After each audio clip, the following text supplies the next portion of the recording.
I'm Zach Byron. I work over at Carter House. I do the substance meetings also at Tilo Center Street. And I work primarily at Carter House in the clinical role, working with the kids on substance recovery, substance abuse, and problems therefrom.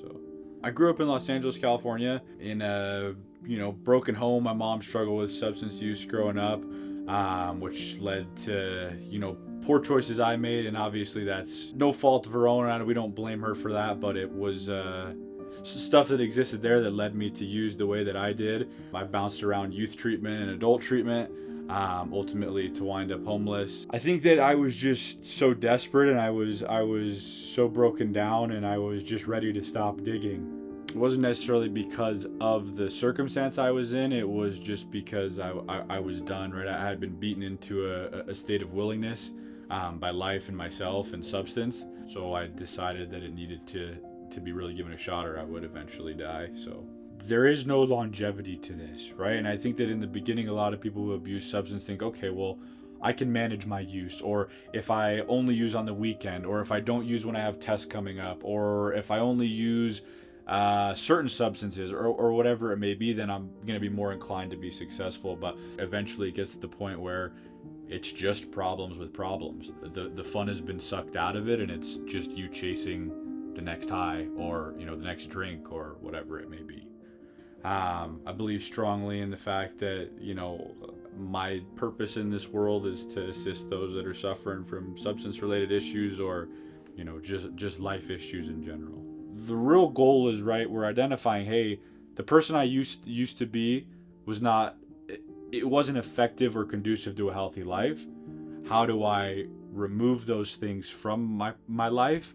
And then once they're removed, what do I do in the future? The substance use puts blinders on. The attempt at Carter House, given the shorter stay, is to remove the blinders so you can begin to experience, or be open to experience. My name's Tony Mosier. I'm one of the founders of Telos. Telos has been around for, next summer it'll be 20 years. And in that time, we've seen miracles take place. However, there are certain students that we've really struggled with, and our outcomes have not been as stellar as we would like. These would be students that have mental health issues, but they also have these substance use issues that are co-occurring.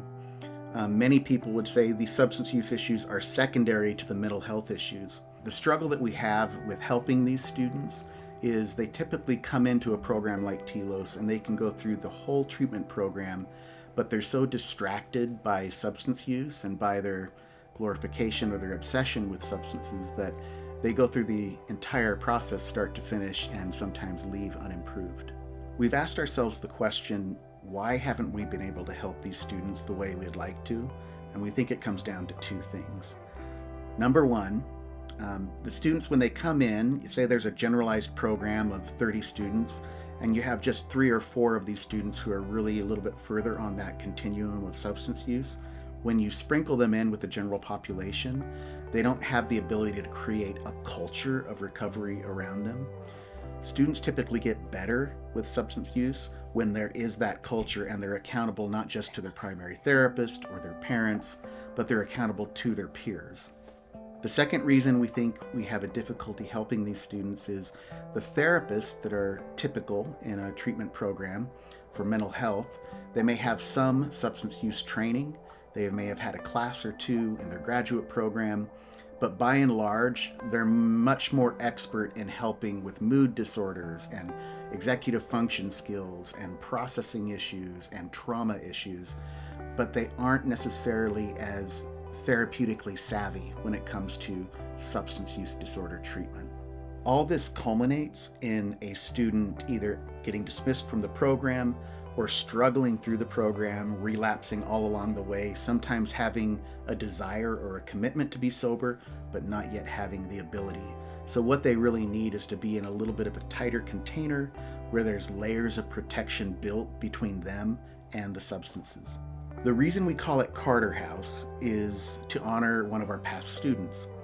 Early on in Telos, we had a student named Carter Berardi. He was a wonderful young man, a wicked sense of humor, compassion. He inspired his peers. He was just a fantastic kid. We fell in love with him immediately. Carter was one of these students that was kind of in between. He had these mental health issues that he was working through, and he had this addictive thinking that was just kind of coming out. And so he really kind of got lost in that space between the mental health program and the substance use program. He ended up having a good experience in treatment. He went home, he got into his early 20s, life got hard, he relapsed on substances, and unfortunately, he lost his life to fentanyl poisoning. It's important to us that when people ask us, why is it Carter House, that we have to tell a story. We have to talk about a real person, someone we know. It's important that our students hear that story, that our staff are continually reminded of that story, and anybody investigating the program understands why we're doing this. As far as the program components of Carter House, let me just run through a couple of things. First of all, it's a 7 challenges model. So we've had the 7 Challenges Institute come in and do a deep training and certification for all of our campuses, young adult, youth, and specifically Carter House. It's for adolescents, male adolescents age 14 to 17. It's limited to 8 beds. Carter House is structurally and programmatically separate. For many of our students, they'll come into Carter House for 30 or 60 or 90 days, get the commitment to sobriety, get some basic skills, and then they're able to mainstream into the Telos Adolescent Campus or the Telos U Young Adult Campus. If they struggle on either of those campuses, they're always able to come back to Carter House and get more support. Of course, the length of stay at Carter House is not limited to 90 days. There are some students who need more time. We're really excited about Carter House. We know that it's serving an unmet need in that space between mental health treatment and substance use treatment, and we know that it's really making a difference in the lives of families that are struggling with addiction. If you'd like to learn any more about Carter House, just visit telos.org.